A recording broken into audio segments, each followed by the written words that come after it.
Hello, everyone. Welcome to the Bardic-Quest talk show. Hello. It is me and Callum this week. Nina is without us, or rather, we are without Nina. That's right, this week. But we're going to talk this week mostly about the Hellknight Fighter subclass as it exists in the Villainous Options Unearthed Arcana Part 1, which the feedback closed on a little while ago, but we'll take a look at it anyway. It'll give us some idea as to some of the design steps that they're taking in this upcoming Villainous book, which I've said on record before. I reckon it's a book of vile darkness. Just putting it out there for 5th edition. Just putting it out there. I'm gonna have so much egg on my face because I say it every time, and it's gonna be so not. It's gonna be something like, you know, Vecna's Guide to Villainy or something like that, and I'll be like, oh come on. Either way, we'll just have a super cut of you saying it. yeah. So yeah, I'm so convinced because we haven't had a Book of Vile Darkness book for 5e, and we've had it for 3rd edition, 4th edition. I think we might have had it for 2nd. Anyway, but yes, so it'll give us an idea. We'll take a look at the Hell Knights in a little while. But first, let's talk about a little bit of news. Actually, a couple of things, actually. I'm going to blindside you a little bit, Callum. Both of which are Ravenloft related, though.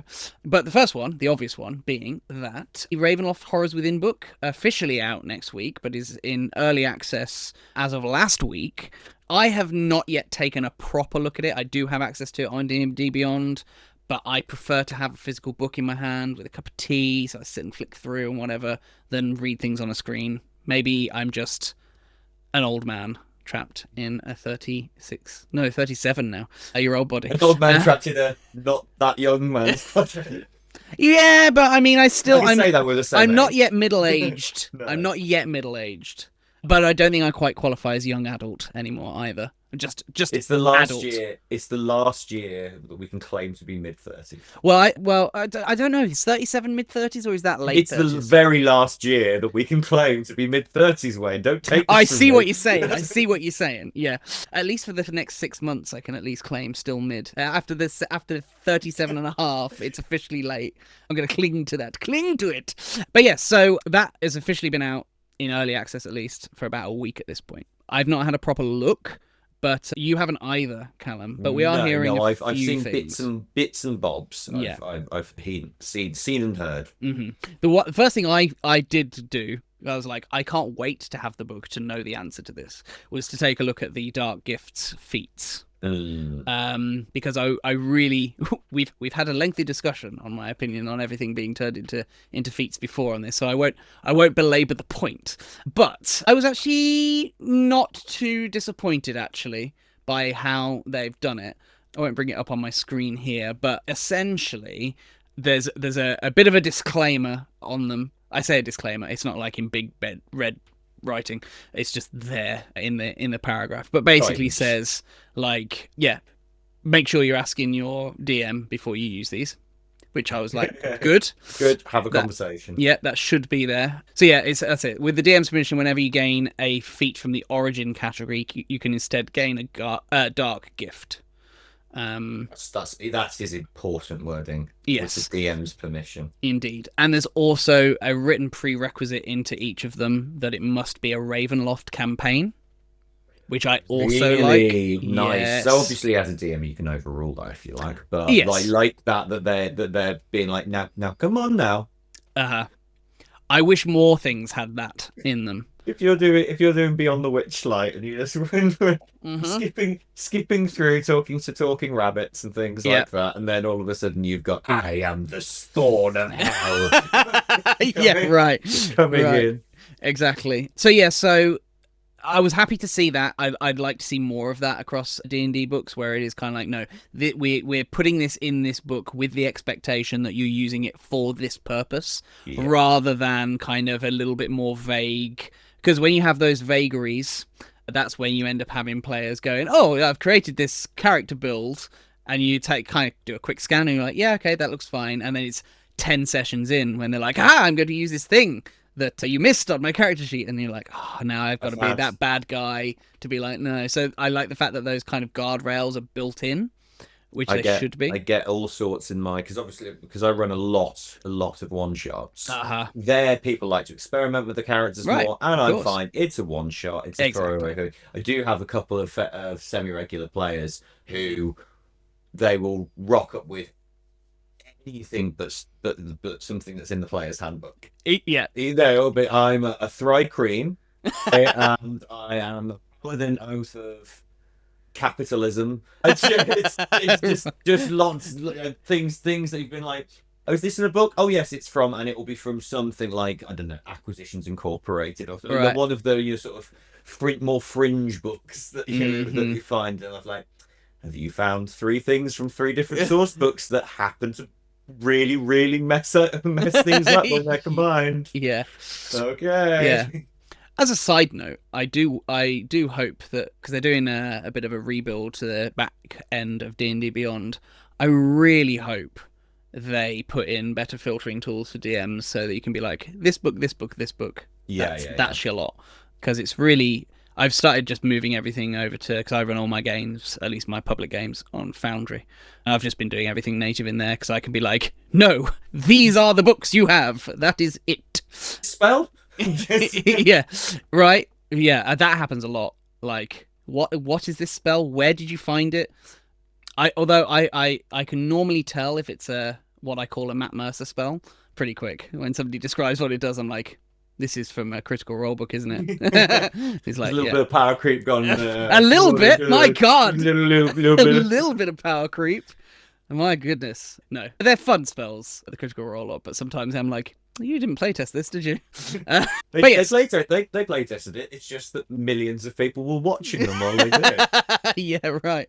But yeah, the other thing on these dark gifts is that all of them have a negative thing. So basically, whenever you make any D20 tests, I think seems to be the consistent thing. Although actually, no, not all of them, but as an example, if you make a D20 test and you roll a 1, something bad happens, basically. That's good. That should be the case with dark any sort of dark gift kind of vibe, is that these are bargain. Right, 100%. Yeah. Famously not benevolent.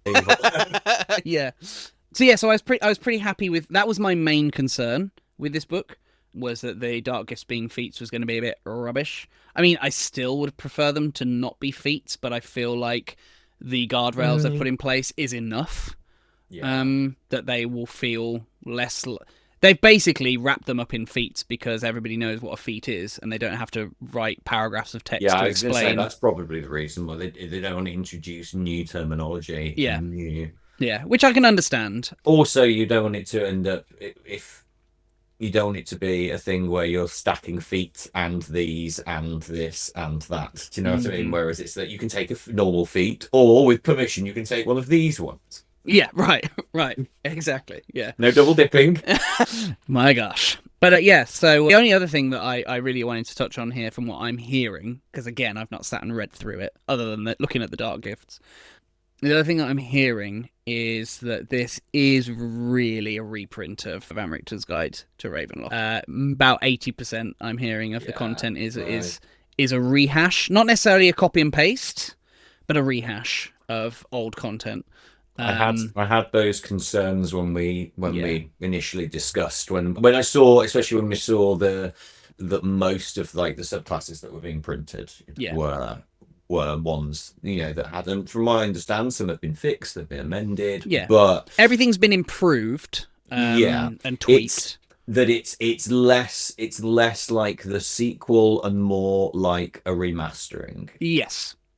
Special edition Star Wars movies. They've added some little CGI guys in. Right, 100%, yeah. And I think that's fair. I don't mind updating things to 5.5. I think a lot of things, particularly Ravenloft stuff, could do with it. Although Van Richten's Guide stuff, I don't know if that needs it, because that book's only like 5 years old. Yeah, I was going to say. So perhaps it doesn't need it as much. But that being said, there is also a lot of new stuff, like all of the Dark Lords have got stats now. I mean, we really needed a Strahd update because we didn't have a stat block for him for 5.5. So that's nice to see. I've not looked at the stat block properly yet. And there's like, I want to say 40% maybe of the monsters in here are not a rehash of Van Richten's stuff, I think, off the top of my head. And the ones that are redone have been tweaked and adjusted. So it's all valuable stuff, but I think a lot of the marketing around this book has kind of been like, oh, this is not a we've changed the focus. This is focusing on the Dark Lords now. And it's like, yeah, but that's also slightly disingenuous because most of this book is a revisit of old content rather than anything new. But there's that 20% as well that is new. They've got stuff in there about the Taroka deck and how to use that and things like that. Right. So again, I've not had a full read through of it, so we will probably do an episode on Horrors Within. Like I say, I will be buying it. So the joke's on them though, because I didn't buy the original one, so it's all new to me. Yeah. Well, then there you go. Then you're perfect audience for it. Yeah. For me though, I mean, it's a beautiful looking book. All the shots of the pages and stuff. It looks beautiful, so I'm happy to have it on that basis. Like, these 5.5 books are beautiful coffee table books now. I mean, the 5e books were all pretty anyway, but these are my monster manual doesn't live on the shelf; it lives on a table because I just pick it up and read and flip through it. Yeah, because it's so pretty. Yeah, and I really appreciate the investment that they're making on the design and the art front on all of the 5.5 books. There, every single one I've picked up, I'm like, I just enjoy picking this up and flicking through it, just looking at the art. Which I haven't been able to say that for a long time about D&D books. And I think the 5e books are pretty. Yeah. But this is just chef's kiss. Yeah. I've spoken a lot about the things I've heard. Did you have anything you've heard about the Ravenloft? As I say, we'll touch on it when we do the full video on it.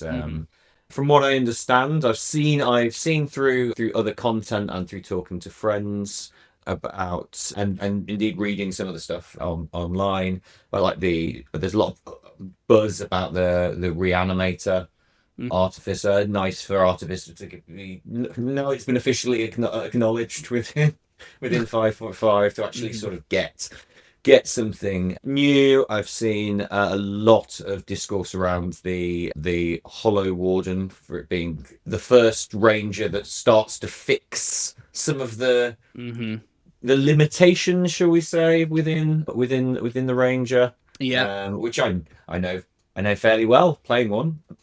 And then I have looked a little bit at the College of Spirits Bard, and this is where you see that it's almost like they've UA'd them again.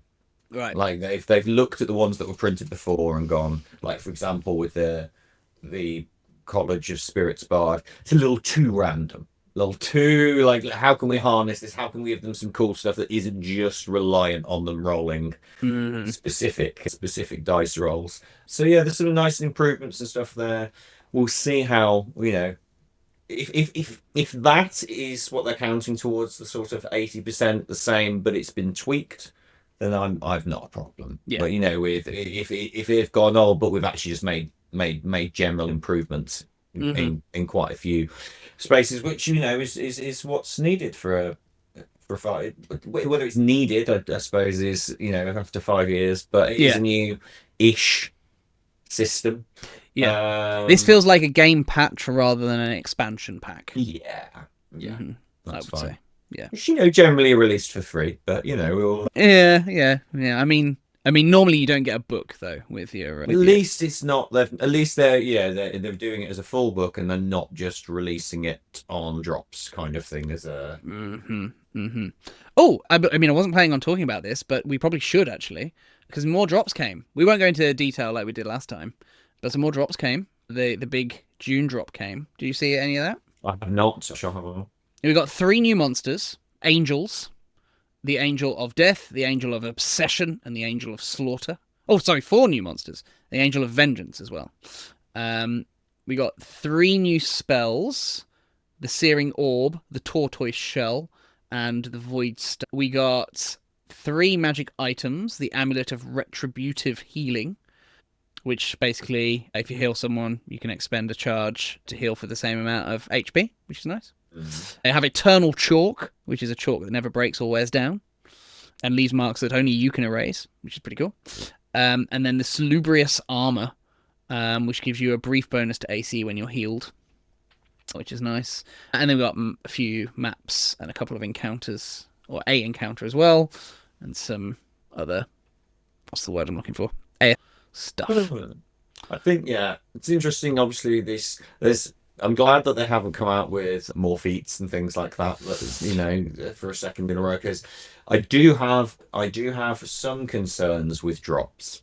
Hmm. That it is the and some people have said that this fully is what they're trying to do, moving to a subscription model of D&D. Hmm. Whilst it's small little things like this, little extras, they're like these angels, that kind of thing, spells. But I think the alarm bells for me will go off if it starts to become larger. Well, they did come out with some updates as well on how it's going to work. I think I was listening to a podcast the other day, and they said that it feels like they were found with their hand in the cookie jar of greed, and everybody's gone, not sure how I like this, so they've had to backpedal on a few things. So they have confessed that the drops not being eligible for master tier content sharing was perhaps the wrong choice. Yes, I would agree. Yeah, so they said it's clear that was not the right decision. We need to find a way to give master tier subscriptions the ability to share. So they've said we're taking another look and expect to have an update on the feasibility of content sharing in the next few weeks. The other thing that they said, and this I think might alleviate some of your concerns perhaps, is that they are going to make it available to non-subscribers.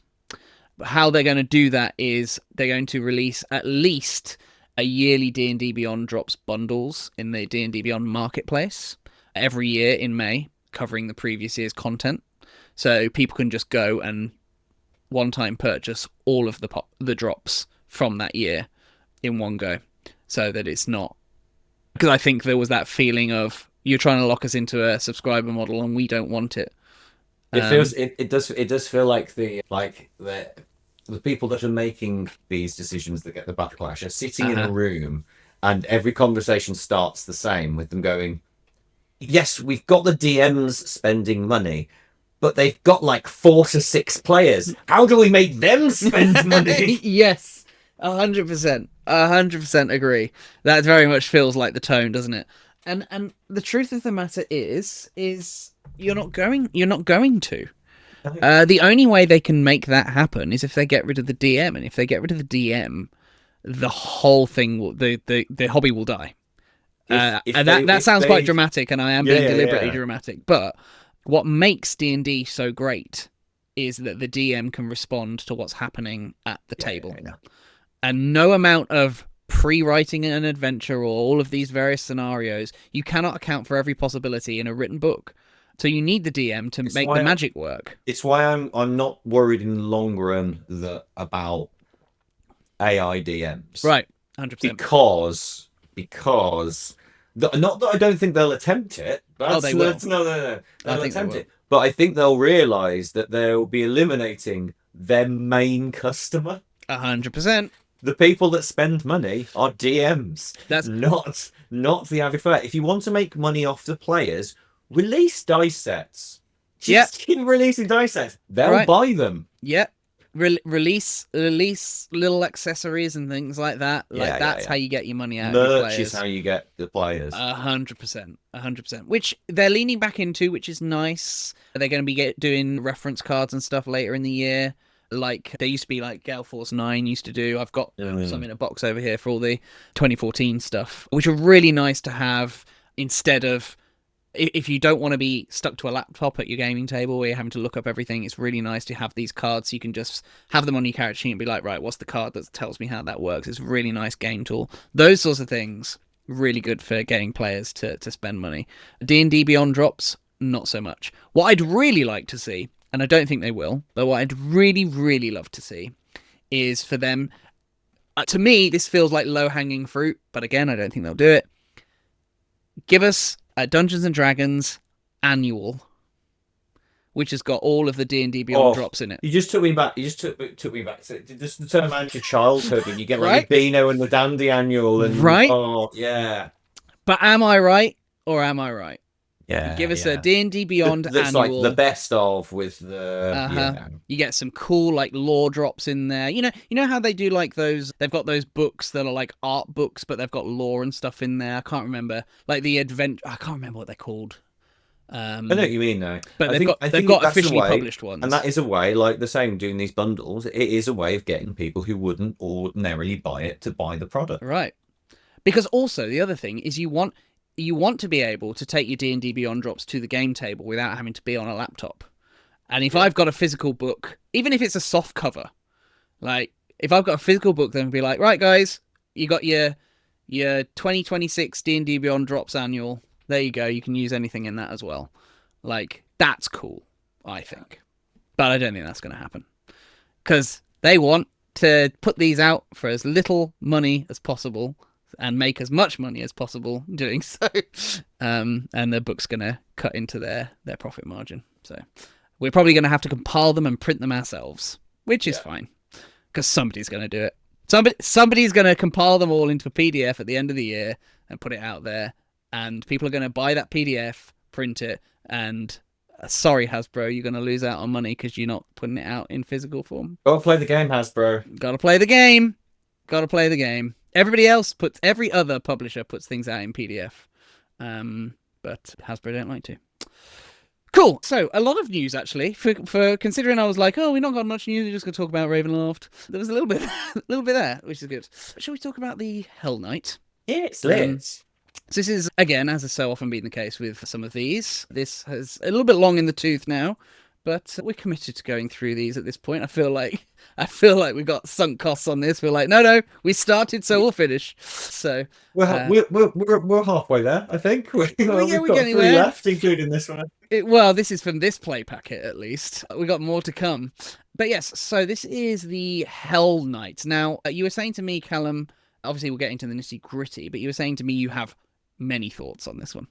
I wouldn't say many. I'd say it's one consistent thought throughout the approach to this, okay. which I think will become. I'm interested to see how you feel as we go through, and then I'll get my soapbox out. Okay, all right, yeah, the end. Yeah, because I'm the hot take voice today. You're the deep research. You were saying you've read this many times. Read it several times. Well, I had to read it several times. Right. Okay. Cool. So the Hellknight then. Hellish wounds and damn enemies. A cool idea. Generally, so you're a champion of archdevils and other high-ranking feats of the Nine Hells. I mean, this sounds very cool. I'm very excited by this already. Thematically, such as Cambions and Night Hags. Love me a Night Hag. Armed with the techniques of the Nine Hells' fiercest warriors, Hellknights inflict infernal wounds and fight with the tenacity of a devil. So these are basically hired by devils, essentially, employed by devils and fiends to enact their will across the multiverse and indeed serve as soldiers on the front line of the Blood War, of which we hear so much about if we are deep in the D&D lore. Others act as interplanar bounty hunters. That's cool. Hastening the journey of wicked souls to the rivers. Hellknight's relationship with the Nine Hells is transactional. Hellknights are seen as an investment, and Hellknights benefit in turn. And the Hellknight Pursuits table lists reasons why a fighter might become a Hellknight. This I love. Having things like this, I love this. So what we got? We got a desired. You became a Hellknight because you desired treasures only the Nine Hells could grant you, or because you hungered for power beyond mortal bounds. You made a wager with a devil and lost. Sacrificed your soul to spare someone else's. You sought vengeance on an adversary who wronged you deeply, or you were fooled by fine print in an infernal contract. Okay, so I do have some thoughts, but this is more a general overview about D&D 5.5 design in general. I love the fact that we have this table, but level 3 it's going to feel weird if suddenly all of these infernal things come into effect. It feels weird, like the whole level 3 thing. There's an easy solution to it, but it shouldn't be up to the DMs to create the solution. Mm-hmm. The solution, obviously, is just to say, please decide at first level what you're going to take at third level. Uh-huh. and the powers, the effects don't come online until then. See, that still feels a bit clunky for me, though. Oh, it is. No, it absolutely is clunky. Do you know what? Do you know what the real problem is here for me? Mm-hmm. The problem for me isn't necessarily that these things don't come online until level 3, or rather until after level 1 and 2, which you'll probably see where I'm going with this. The problem for me is that the level 1 and 2 is so condensed in E across both versions that level 1 and 2 is not enough time to cover all of the side quests that you would need to build into a campaign to make all of these subclass choices make sense. Yeah, they need to be in backstory. And then why are they not coming online at level 1? Exactly. Which is one of the reasons why I liked the I had the idea. It's a germ of an idea that you choose your subclass at level 1, and that each subclass has, in the same way, you have your expanded spells list for taking a subclass. You have a list of origin feats. You're thinking along a similar line to where list of origin feats that suit that subclass and that story, and you go, right, I've got something from the off. Nothing's really changed, you know, because you still get your origin feat kind of thing, but that you get something at level 1 that is super simple. It's not going to break the game. It gives a little bit of flavor and gives you something. I was thinking it slightly because, again, I've been playing D&D longer. I'm a bit more old school in my thinking. I was thinking, because it's got so many subclasses to choose from, right, across all of the classes, I just think tie some subclasses, put prerequisites on where you have to have a certain background to take them. Yeah. That's how I would have done it. Been like, so the Hell Knight, you have to have taken an Infernal Pact background. Where it's like, so we've explained it narratively in the backstory, both narratively and mechanically, how you're going to have become a Hell Knight, because we've already covered that. You're not just suddenly going. You're not like, oh, I'm a farmer and I've been fighting for 2 weeks, and suddenly I've just happened to have stumbled upon this devilish contract. Whoopsie. 3 sessions into your campaign where you've killed some rats in a basement for someone. You fought off some bandits on the road, and oh no, I've sold my soul to Baphomet. Exactly. But to me, I think ultimately my real gripe is not necessarily about that. It's I'm really finding it really tiresome, the degree to which Wizards of the Coast themselves despise levels 1 and 2. It's really grating on me with 5.5 particularly, because I've heard it come from Jeremy Crawford's mouth that he believes that you should just start at level 3. And I'm like, then make level 1 and 2 cool. Like, stop this nonsense. If it was up to me and I was designing 5e, your subclass wouldn't come online until level 5. If I was designing it. They treat level 1 and 2 kind of like the tutorial level on a video game. And I hate it so much. And it's like, if you're playing, like, so this is 5th edition. If you were playing the 5th iteration of a video game, and it goes, have you played this video game before? And you go, yes. Oh, well, you don't need the tutorial. Yeah, just do level 3. Let's just move straight to level 3. You're fine. Yeah, it really irks me because level 1 and 2 are actually my favourite levels of the game. I know you enjoy it. I love it so much because you enjoy the survival horror. I do of the start of the campaign. I do, and because to me D&D always has been about survival horror until 4th edition came along. Yeah. And I find it really difficult with 5e sometimes to reconcile the fact that it's not a survival horror game anymore, because they've just made everything kick in so quickly with everything else. Level 1 and 2 are the only real levels you can do survival horror well, and it really grates on me. But anyway, I feel like we're going off on a completely different tangent. But the point is, this to me smacks of highlighting that problem. Yeah. Narratively. And this is the other problem I'm having with 5.5 that I'm really struggling with and really trying to reconcile in my head, is there's so much stuff that they've put in with the way they've designed 5.5 that is so... It's so paradoxical to the narrative. The mechanics and the narrative don't line up anymore, and it really irks me, because my job as a DM is to take those mechanics and make them make sense narratively, and it makes my job so hard. And I mean, sure, like, all of the things that you've said are perfectly legitimate, of like, well, we can have all of this stuff can have happened narratively, it just doesn't kick in mechanically until level 3, but it just feels so heavy-handed. The onus shouldn't be on us to do that. No. But that gripe aside, concept of this, I absolutely love it. Yeah. I absolutely love the concept. Like, I love the idea of, I am a knight for hire for devils. Like, yes. Gimme, gimme, gimme, gimme, gimme. So, on a concept level, Callum, what do you think? Oh yeah, like I think it's, as with quite a few of these, I think more so than others, this is going to attract Lords of the Edge variety. Yes. I'll take any job.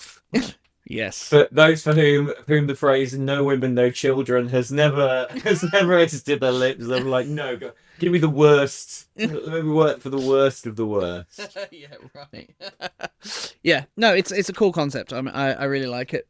I mean, it does what it says on the tin in terms of concept as a Hell Knight.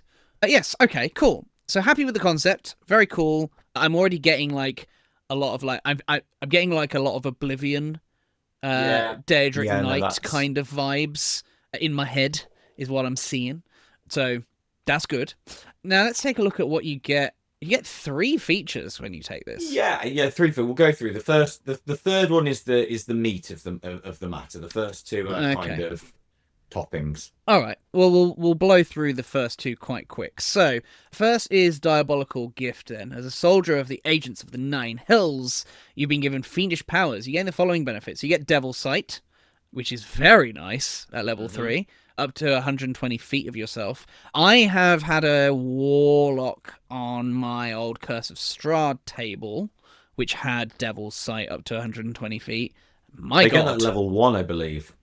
Right. I can get that level 1. Yeah. I mean, it's very useful, particularly if you're running on a VTT. I feel like things like Dark Vision and stuff aren't as impactful if you're not running on a VTT, because it's just like, well, somebody's got it, I'll just describe it. You can literally, Yeah, 100%. If you're like, this is what you can screen. Yeah, right. Whereas I feel like if you're just doing it theatre of the mind or whatever, then once somebody's heard the description of something, everybody's like, okay, I know that now. And then you have to go, oh, hang on a second. Whereas at least with the VTT, you can be like, this is what you see, which is very, very nice. So in that context, Devil's Sight is a really good boon. Also get Devil's Tongue, so you know Infernal. I like the what they've done with the languages in 5.5. I'm going to say that now. I really like the fact that you can't just be like, oh, I just know Infernal because reasons. Now it's like, no, you have to get something to get things like Infernal and and it's good that they did that, because otherwise this would be open to abuse in terms of you just pick at the start of the game, knowing you're going to take this, and now instead of Devil's Tongue, you get to pick any language and add it. 100%, yeah. So really, really like that. I think those are 2 nice little things. Infernal can be actually a really handy thing to be able to speak in the right context of a campaign, so that's nice too. But even if you don't have that context, you get Devil's Sight, which is nice. So. You get the Hellfire Weapon. When you take the attack action, you can imbue 1 weapon that you're holding with Hellfire, transforming it into a Hellfire Weapon. It remains transformed in this way for 10 minutes. Okay, or until you use this feature again, you die, or the weapon is more than 5 feet away from you for 1 minute or more. You can also end this effect early, no action required. While transformed into a Hellfire Weapon, a weapon emits dim light in a 5-foot emanation. Okay, and whenever you deal damage with the weapon, it can deal your choice of fire damage or its normal damage type. So this one, the first time I went, meh. When I read through again, it is better than you think, because if you have a torch out, it's bright light within 20 feet, and then obviously dim light for another 20. But that's not what this is trying to do. What this is trying to do is, when you're in pitch blackness, casting dim light for only enough reach for you to attack someone else. And within that 5 feet, because of your devil sight, you see as if it's bright light. Okay.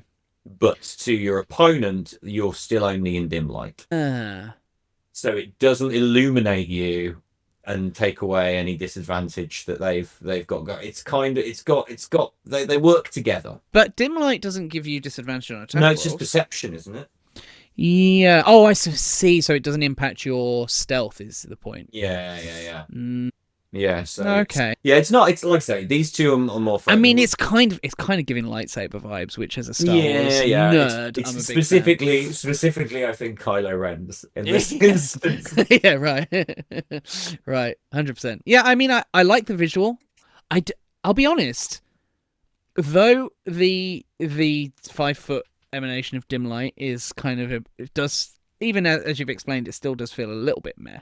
Yeah. And maybe you might be able to go into more detail on the impact of it, but I think I do like the fact that they've given you a 5 foot emanation dim light. I just like the visual of that. Yeah, it's a nice visual. I think the being able to choose between fire damage and normal damage type is good, but next to slashing, bludgeoning, and piercing, fire, I think, is one of the most resisted. Thinks something like about 1 in 5 creatures has got some sort of resistance to fire damage. Yeah, and there's not that much that has got vulnerability to fire either. No, you've got trolls and literal tree people. Yeah, I can't think of much else. Yeah, off the top of my head, that's got vulnerability to fire damage. So it will come in handy at times, and it does. Maybe some elementals might do.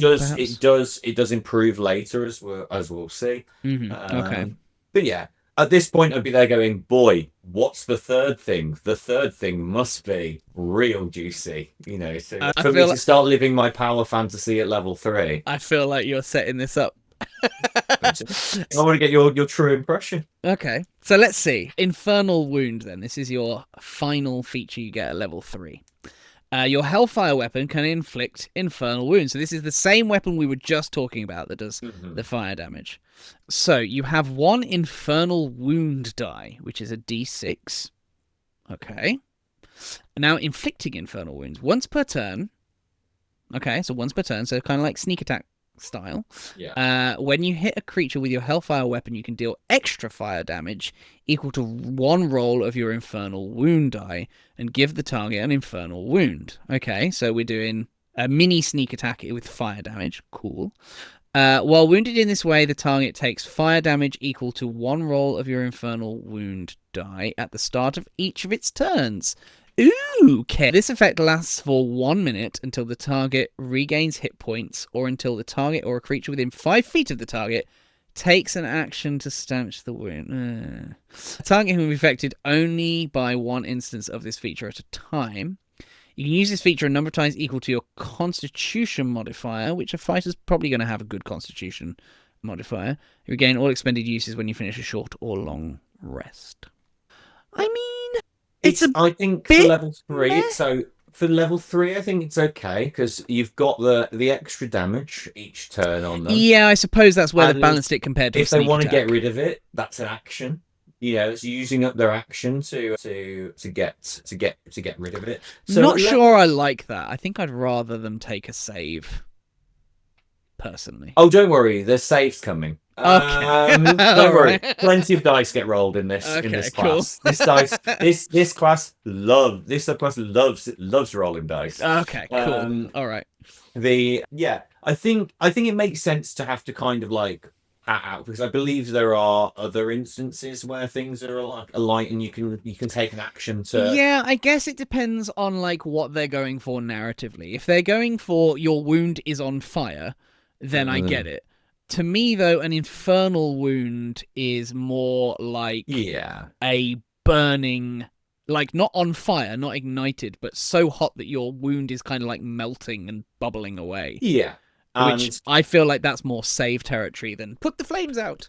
And it does, and the as we see as we go along, as we level up, the infernal wounds really is the core mechanic of this class, right. And it does evolve.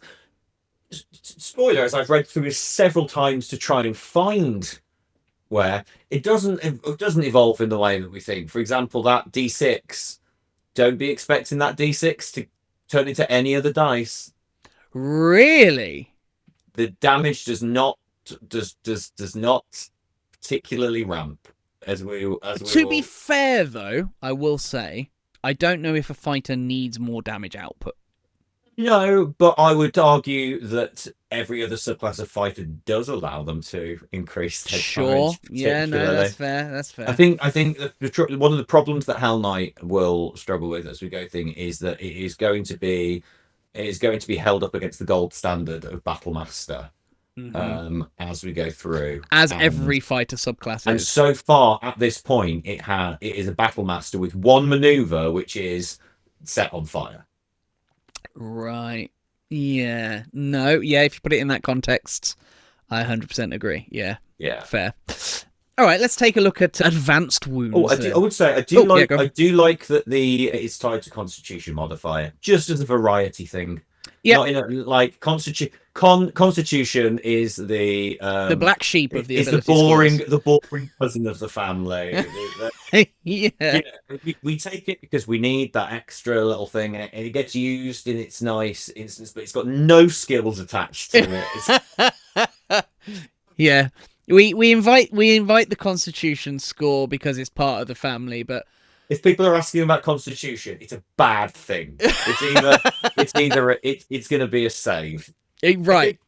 Oh no. It's true. But yes, I agree on that. Constitution, yeah, I like it. It makes a lot of sense. All right, so let's take a look at advanced wounds then. So this is what kicks in at level 7. Level 7. Think about the power level of level 7 as we're reading that. Okay, yeah, we're starting to move into like big. We've certainly had the jump to level 5. So we've got 2 attacks at this point as well as a fighter, I believe. Think about the sort of damage output that magic casters are doing at this point, the spell levels, your fireballs and things like that. Yeah, lovely. Yeah. Right. And now let's look at advanced wounds. Okay, so when you roll your infernal wound die and roll a 6, you get to apply one of the following effects. So you got a 1 in 6 chance. Admittedly, not just it's when you roll it, so at the start of each of their turns, they take that damage, but you are rolling the infernal wound die again because it says it's equal to a roll of your infernal wound die. So if that hits a 6, these effects could trigger. So I'm going to get rules lawyery here. Yeah. Because I don't know if that is the case. That's going to be DM interpretation because it is the way they've worded it. While we're doing this way, the target takes fire damage equal to 1 roll of your infernal wound die. You could argue, because the way they've written it, if you wanted to. I agree with you, by the way. Yeah. But I think you could argue that it is not a roll of one of your infernal wound die. It is the same size die because it is equal to. I would argue once you've read these, you'll be charitable. Okay, cool. All right, fair enough. All right, but yeah, that wording could probably do with tidying up. These only happen 1 in 6. They better be pretty powerful. Well, I mean, right? Luckily, this isn't the only level 7 feature you get. Yeah. There is another one, so we'll see. All right, so you can either apply Purulence of Minoros. I think these are names of planes, I think, or layers of hell or something. I'm not too familiar beyond Avernus, to be fair, like most people, I think. Caustic pus erupts from the wound. Cool. Each creature in a 5-foot emanation originating from... Oh, wow! An acid damage splash from the wound. Awesome. Takes acid damage equal to your Constitution modifier, and the target has the poison condition until the start of his next turn. That is so gross. I love it. Now, there are a few wording things. Now, I don't know whether... I think, with this being UA, I think there's a few... I think of all of the ones we've read so far, this is the one that I think will get tweaked. Okay. Because I think there are wording issues in this that sort of kick the legs out of it from it. First of all, each creature Friendly fire. You'll be happy with friendly fire. I know you like a bit I of love a friendly bit of fire. friendly fire. There's Yep. there's not creatures you choose. It I is love that. creatures, right? There's too much of that in 5.5. I'm just gonna put it Yeah. out there. Too much of choosing Again, your I creatures. like that it's connected to your Constitution modifier. That is something that you caters with them all. You know, they do get more opportunities to increase stats than other classes. Yep. It gets the poison condition until the start of its next turn. Okay. So it's not going to suffer unless it's taking an opportunity attack against you. It's not going to get disadvantage. It might get disadvantage on checks. Is it? Is that the? Yeah, checks and is it checks? Not on saves. I don't it's think. not on saves. I don't think. I think you're So right. it's almost useless. If it was the start of your next turn, great. We've poisoned someone. Let's see. Poisoned ability checks and attacks. You have disadvantage on attack rolls and ability checks. Yeah. Yeah, so so that's not hugely. That's very specific. Fortunately, we do have two other effects that we can. Yes, apply. indeed. Rupture of Cania. The wound ruptures with spurt of arcane energy. Cool. The target takes force damage equal to your Constitution modifier. Nice. So you get to stack a little bit of more damage output. Yeah. So at level 7, we say maybe 3 to 4 damage extra on top. When you've rolled, you've got 1 in 6 chance of doing an extra 3 to 4 damage on top of the 3.5 damage that you've. 6 if you've rolled a 6. So we're looking at an extra 9 to 10 damage. Okay, all right. I'm starting to have thoughts here now. Yeah. I'm starting to have thoughts. Okay, nothing too exciting with that one. Stygian gangrene. Yeah, infernal rime spreads out from the wound. The target takes cold damage equal to your con modifier, so same again, but cold damage this time, and you can't take reactions till the start of its next turn. Okay, that's cool. I like that. It's a useful one in terms of moving around the battlefield and things like that. You are a con-heavy, tanky fighter. I don't know, if that's going to be necessarily a thing. But the main issue I get with these is that they're only happening 1 in 6 times. Yeah, I think I'd rather be like, hey, rather than basically you can trade the damage you do on your infernal wound die for one of these effects. This is where I would have it as. At level 7, I'd have advanced wounds. Is that when you inflict an infernal wound on someone, 2d6. Either the damage increase, have the damage die increase, and have them make a save. And on a failed save, you apply one of these things to it. Yeah, I think that would be whereas this sort of exploding dice kind of thing, as much as I love an exploding die, it feels quite a bit tang. At level 7 as well. Not a huge amount of extra. I feel like if you increased the number of infernal wound die you were rolling, so it's like 2d6 for advanced, you're increasing your likelihood of rolling a 6. That is a really nice fix, and it feeds into the fun that whoever designed this clearly was going for, which is this idea that the chaos of this chaotic kind of chance that can right. Yeah. I agree. 2d6. I don't think having an ability that gives you a limited number of times between short rests, an extra 2d6 damage with the chance of something cool. I don't think that's game breaking. Like Battlemaster's getting cool stuff, cooler stuff. This. What is it? Is it D8 at level 7? What's a Battlemaster's? Yeah, I think it might be D8 actually. Oh, sorry. Yeah, I think it might be. Battlemaster maneuver dice. Like I say, I use Battlemaster as the gold standard because it's both the main very good subclass that people take. It's very good and it's balanced. Yeah, like I don't think it's as useful to try and compare this to things like Echo Knight and stuff like that are very, very fringe specific. Your superiority dice are D8 from level 3. Yeah, from level 3. Yeah, yeah. So yeah, I don't think that would be for it to have that kick in at level 7. I don't think that would be terrible. And as you say, because it's limited to your Constitution modifier in terms of number of uses, it doesn't break anything, really. Yeah. And because at level 7, you have 5 uses of it. right. Of your maneuver dice. So So if you're a battle master, yeah, it lines up. It lines up pretty yeah, I pretty feel well like with. that's an easy fix to make this better. Is just give it 2d6 with the advanced wounds, Yeah. and I think that damage output's not going to be insane because it's only on one attack per Yeah. turn. So I think that would be fine. Okay, Hellforged equipment then. This is nice in terms of theme, at least. Your armor and weapons embody infernal armaments forged in the fires of Avernus, granting you the following benefits: fire resistance, which is nice, whilst you're wearing armor or wielding a shield, and unholy fire. Damage from your weapon attacks and fighter features. Sorry, ignores resistance to fire damage. Like they've added the fighter features in Yeah, there.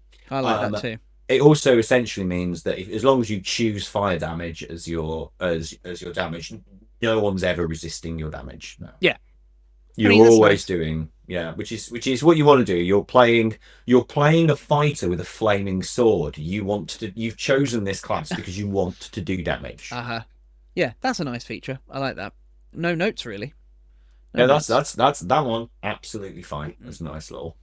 All right, so then level 10. So we're moving into tier 3 play at this point, or I think we're on the cusp of tier 3 at least.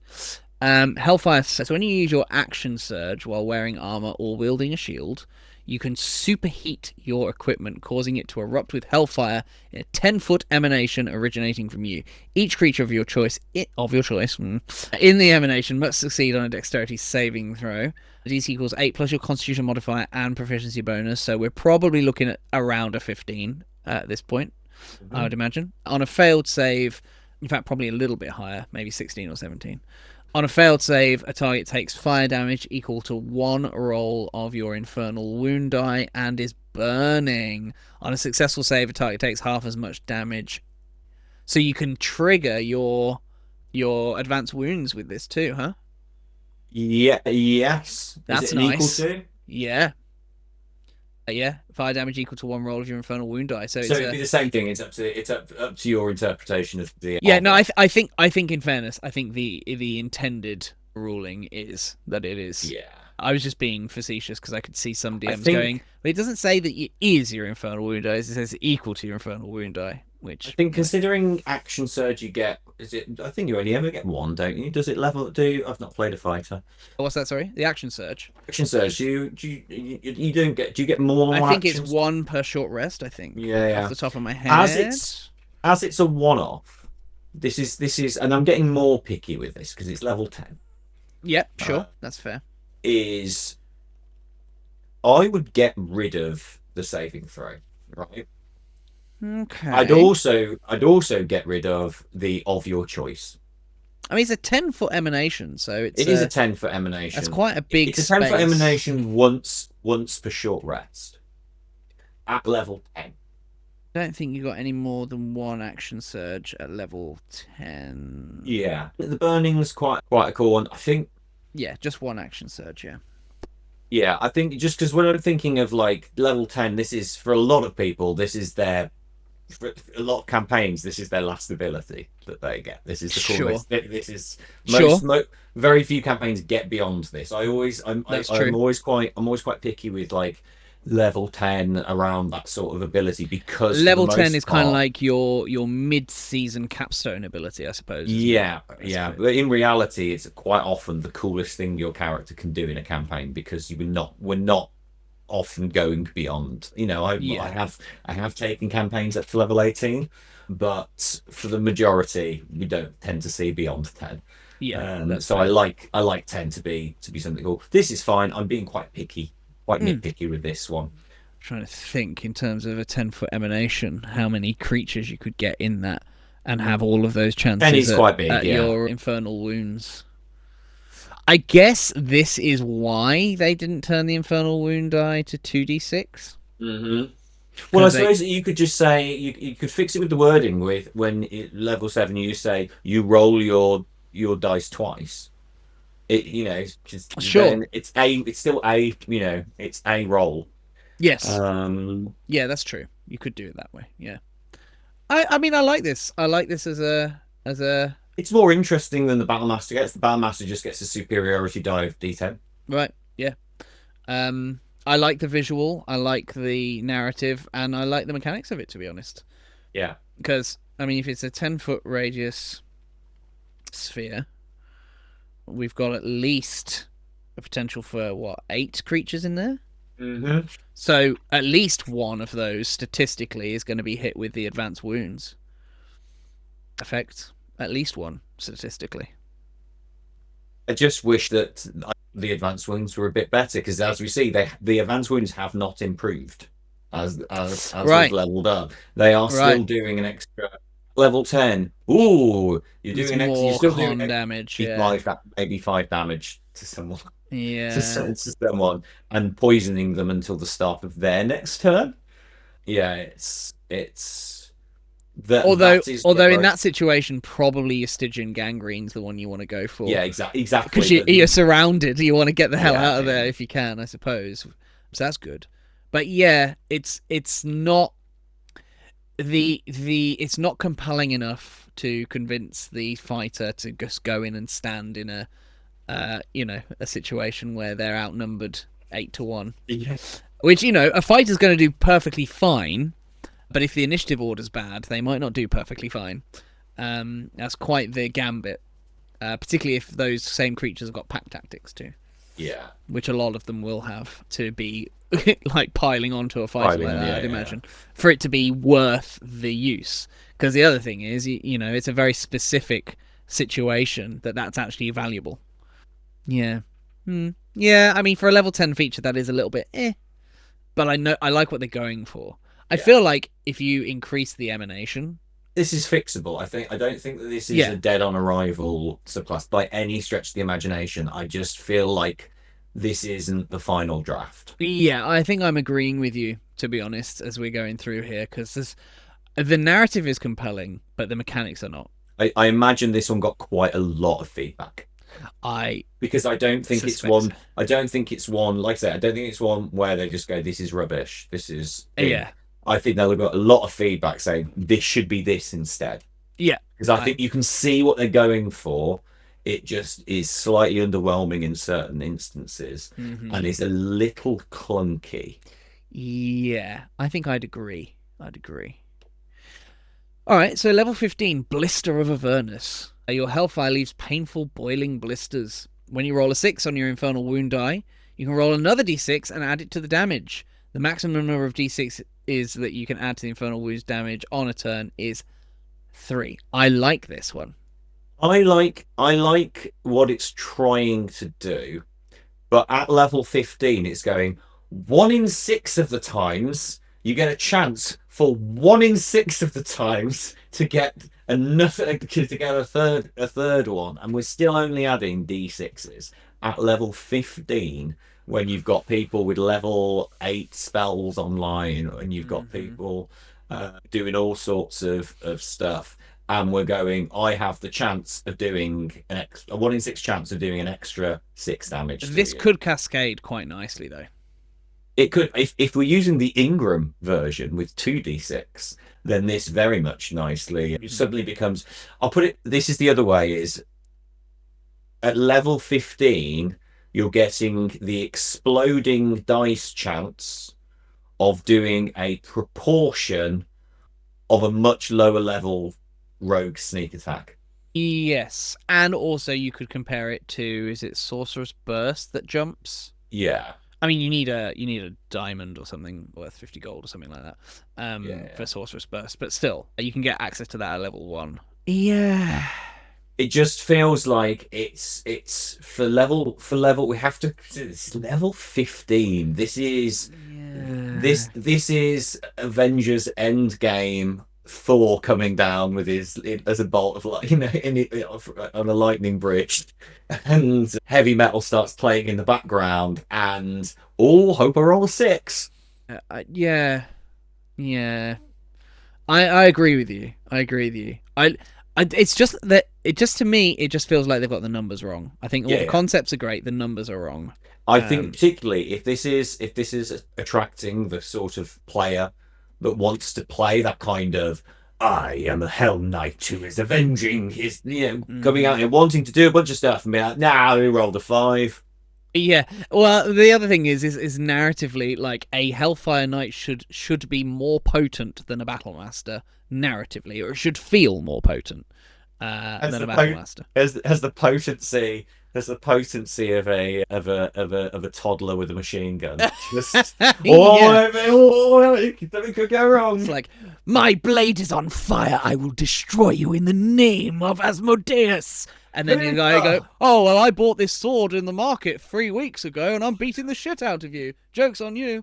Comparatively, they don't quite line up, do they? It should feel, again, mathematically, they might not necessarily be more potent, but it should at least feel more potent, and I don't feel like the damage output on this will, because so much of it relies on rolling 6s.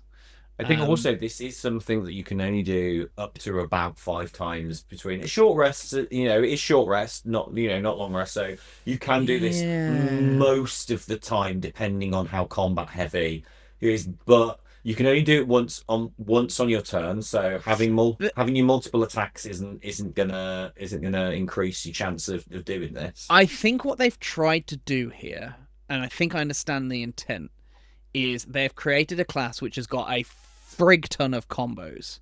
That can have this massive, because if you step in, let's go to that same scenario we were talking about where you're surrounded by 8 creatures. You trigger your Hellfire Surge, right? At least statistically one of those is going to be a 6, at least. Possibly even 2, maybe even 3. I think are all reasonable outcomes of that. Now, each of those, let's say it's your maximum, each of those you've got 3 on, right? Well, then on each of those you can both advanced wounds, so deal more damage there, and also apply whatever those conditions are. And at the same time, on each of those 3 you can also Blister of Avernus, so you roll another d6 on each of them and add that to the damage. Statistically, you've got a 50% chance in that scenario specifically of one of those going again. And then, so that kind of like ripple effect. I think what they've tried to do with the numbers is go, we really like these combos, but let's not make sure that it's OP. I feel almost like in that instance, it could be even more powerful if you do that Hellfire Surge, and let's say 3 of those people fail it. Oh, sorry, you get 3 6s on that. You choose Purulescence of Minorus. Now they're all exploding in 5-foot emanations onto... Right. So you do have a chance to do some crazy Nova stuff, but it is really this element of chance that I think feel as though one fix that they could do is as part of either the level 10 or level 15 features, perhaps, or even the level 7 ones, is, well, maybe not the level 7 one, but certainly level 10 or level 15, is to have a feature which says, okay, because you're at this level, where previously an effect said you have to roll a 6, it's if you roll a 5 or a 6.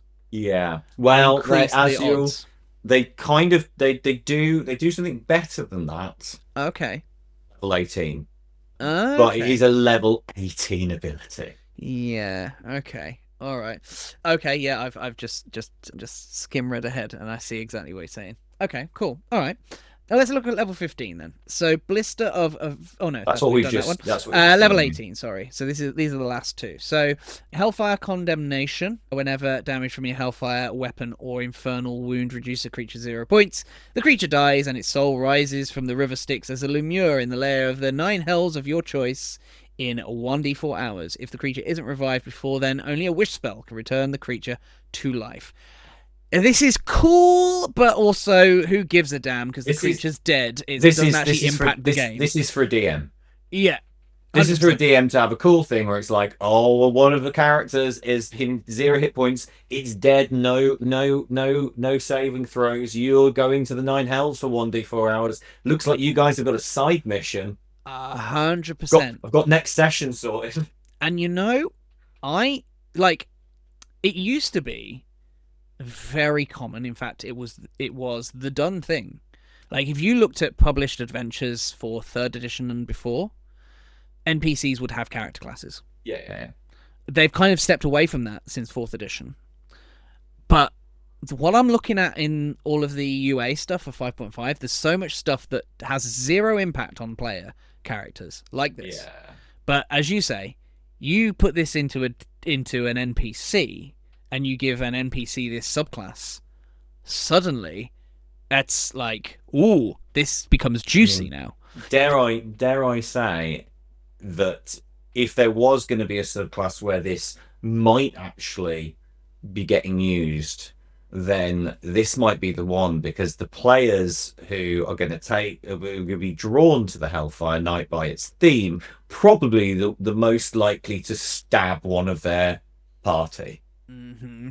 Oh, sorry, guy, I killed you. Guess we're going to go to the Hells. Right, right, yeah.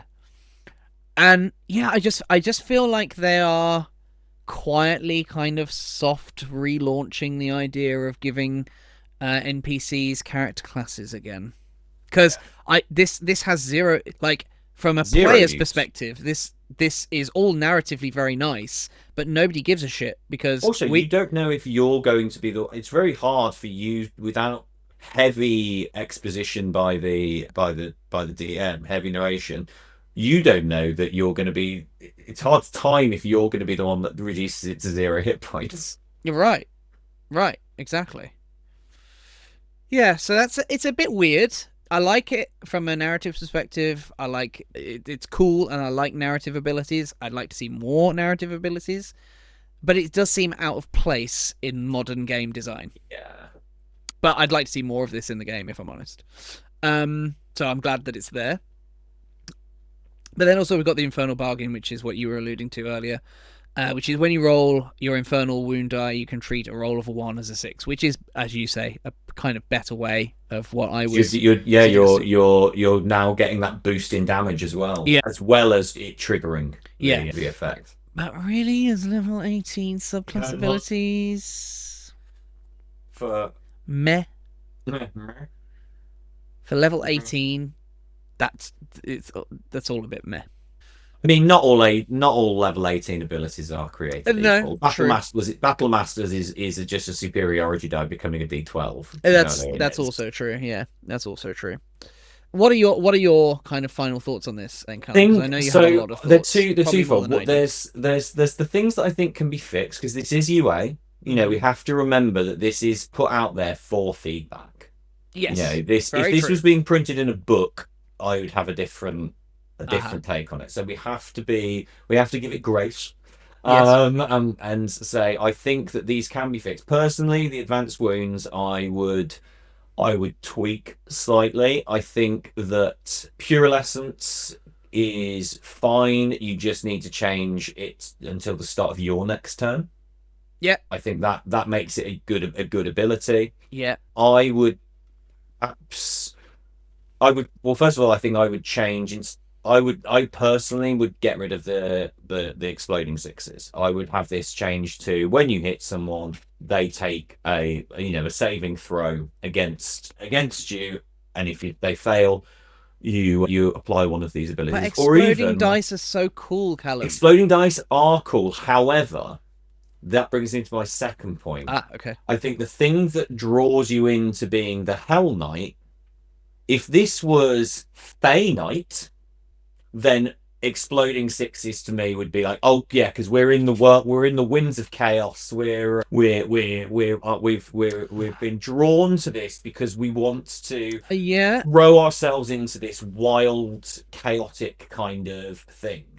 I don't think the exploding dice serves the theme of the Hell Knight. 100% agree with you. Now I think the Hell Knight wants to dominate people, wants to cause fear, wants to set people on fire and tear things up, not looking to the sky and praying to whatever demon lord that they roll some 6s. That's if you want to do that, take up Warhammer and go play orcs. Yeah. Do you know what I mean? This is more Abyssal Knight than Hell Knight. Yeah. Because it's leaning too much into chaos rather than structure. It needs to be. I completely agree with you. Now you've pointed that out. It needs to be more consistent, because laws, which are what devils follow, albeit infernal laws, are consistent. That's the whole point of them. I think that thematically, there are some of the darker, like Oath of Conquest. Not no, what's the word that goes to me? What's the not Oathbreaker or Oath? Is there an Oath of Domination or something like that? I can't think it remember is Oath of Conquest or something. Yeah, they almost fit the theme of Hell Knight stronger than I think this does, mechanically in terms of what they do. Yeah. The fact you've got someone called a Hell Knight and they're not inflicting fear, they're not, they've just got these quite minery little effects. I want the actual advanced wounds to be more potent and reliable. I love exploding dice. I just don't think that the Hell Knight is the home for them. I think I'd agree. If you were to bring out a fighter, if you were to tweak some of these advanced wounds things, reflavor them, and you were to have this as a Fey Knight or something like that, that was some terrifyingly wholesome fighter from the Feywilds that caused chaos and fights with random effects popping off all over the place, amazing. But I don't think the Hell Knight is that. Maybe that's just my view. The Hells particularly tends to be lawful evil and very militaristically structured. It talks about them having armed with the techniques of the 9 Hells' fiercest warriors. These don't feel like techniques. These feel like random effects that pop off every now and again. Which does feel more demon, more abyssal. Exactly. Demon Knight, Abyssal Knight, Hell Knight, hell no. I like what you did there. Yeah, I think I'd agree with you. It's a cool concept that's not really delivered mechanically. I think you could still have a good time playing it. I think it would be fun. I don't think it's woefully underpowered. I don't think it's one of these where it goes in the bin kind of thing. I think there's a little bit of tweaking. It can work. I think there's some good ideas that just haven't been executed well. Yeah, I think, like I say, and I just don't think it necessarily delivers on the fantasy that you're wanting to live out with a Hell Knight. Yeah, right. Yeah, exactly. You want to be. I'm trying. There's a character that's kind of like at the back of my head that's trying to poke out to the front, and I can't think of who it is. But from like an 80s cartoon. Like that. It's probably Warduke. I'm thinking of actually from the D&D cartoon. But something like that. You want this fearful. Yeah, you picture in my piercing red eyes through the visor. I'm picturing like sort of Chaos Warriors from Warhammer Fantasy, where they've been they've got, let's say, burning eyes and doing all sorts, like something that is genuinely like steps onto the battlefield. People go, oh no! It's like I actually think Darth Vader is probably not a bad comparison. Actually, like just this brutal force of whereas just actually intimidation. Combat wise, is a little closer to Jar Jar. Sort of Jackie Channing it around, accidentally doing things to people. But Misa no have a boomer. Yeah. No, you're not wrong. I think I agree. No, there's definitely. You're right though. There's definitely plenty to salvage here. It's not a complete failure of a class. I think it would be fun to play, but there is a disconnect definitely between the narrative intent and the mechanical execution, and also a little bit the randomness itself. The randomness mechanic itself feels like it's not going to kick in enough. Even at level 18, your core ability only kicks in 1 every 3 times. Yeah. Which is that feels too low. Good job you got 3 attacks, isn't it? Right. Well, yeah, I suppose that's probably the calculation they've made as well. But actually, no, because you still use up the ability when you're rolling. You can only do it once a turn, so the 3 attacks isn't going to do anything. No, that's true. Once every 3 turns, you get to use your core ability. Yeah, it's not enough, is it? It's not enough. There's definitely plenty there to save. Yeah. Definitely plenty there to save. Say it's got loads of potential, but I think it's one of those where, like you say, it has the potential to go supernova. Mm-hmm. How often's that going to happen? Not very. There's a lot of things have to align for that. And to for happen. the most part, you're just going to be doing a little bit extra damage. Mm-hmm. Although your infernal wound dice would trigger on a crit, right? You get 2 on a crit. Yeah. So 1 in 6, 1 in 20. Yeah, unfortunately, there's nothing built into the core fighter that lets you crit at 19, I don't think. No, and you can't be a champion and... Yeah. I am a hell champion. A hell champion! Yeah. That'd be nice, though, if they put that in there. That would be another potential thing they could do to really up the ante. Yeah. It's just be like, you can crit on a 19 too. Needs to go back to a few... Change the ingredients slightly and bake it in. Like I say, I think the mechanical concept for the class could have been used in a different environment. The one thing it has done, it has made me think why we haven't got because every subclass tends to have something that is rooted in a particular area, whether it be like the Fae or the Shadow. I want to see a Fae fight. I want to see a Fae fighter now. A wild magic fighter, like the wild magic barbarians, loads of fun. Oh yeah. I want to see. Yeah, so we got Psy Warrior, haven't we? Yeah, I'm gonna see some Eladrin sword dancing type fighter. That gets some cool little additionals and stuff. I suppose they could argue that the Eldritch Knight kind of brushes up against that a little bit, but not in the extent that you're I don't even need them to be a caster though, like in the same way that that's the thing, isn't it? That's the thing. Or just give them a couple of cool little like give them a little Anyway, that's a concept video for another time. Yeah, for sure. That's first Bardic-Quest subclass coming soon. Yeah, right. Awesome. Well, thank you very much, everyone, for tuning in. Let us know in the comments what you think of for the Hellknight. Maybe we're missing something and there's something really cool there that we've just not spotted. But maybe I needed to read it a 4th time. Maybe that's what it was. Maybe I needed... And of course, if you haven't already, do make sure to hit that like button and subscribe to the channel as well. And hype us as well. Give us a bit of hype. We love a bit of hype. God, this list of things we need to ask you for is growing longer and longer and longer every few months. But for now, that is it from us, and we will join you hopefully next week for a next episode. So, we'll catch you on the next one. Ciao for now. Bye, hype. Bye-bye. Glorious.